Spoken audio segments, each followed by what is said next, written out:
తెలంగాణ అస్తిత్వానికి ఆత్మగౌరవానికి పట్టాభిషేకం జరిగి 10 ఏళ్లు అవుతుందని సీఎం రేవంత్ రెడ్డి అన్నారు. ప్రత్యేక రాష్ట్రం కోసం నివాళులర్పించిన అమరులకు నివాళులర్పించారు. 6 దశాబ్దాల కలను నెరవేర్చిన ఆనాటి ప్రధాని మన్మోహన్ సింగ్, యూపీఏ చైర్పర్సన్ సోనియా గాంధీకి కృతజ్ఞతలు తెలిపారు. సికింద్రాబాద్ పారాగ్రౌండ్స్లో జరిగిన ఆవిర్భావ వేడుకల్లో ఆయన మాట్లాడారు.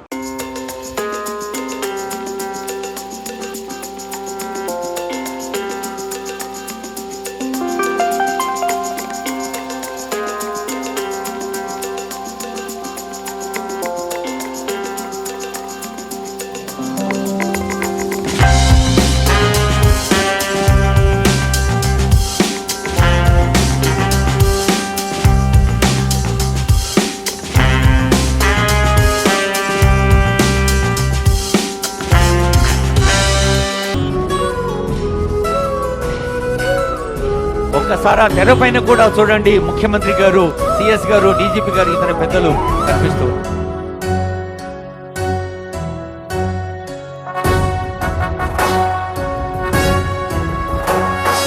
జయ జయ హే తెలంగాణ జననీ జయకేతనం, ముకోటి గొంతుకలు ఒక్కటైన చేతనం, తరతరాల చరిత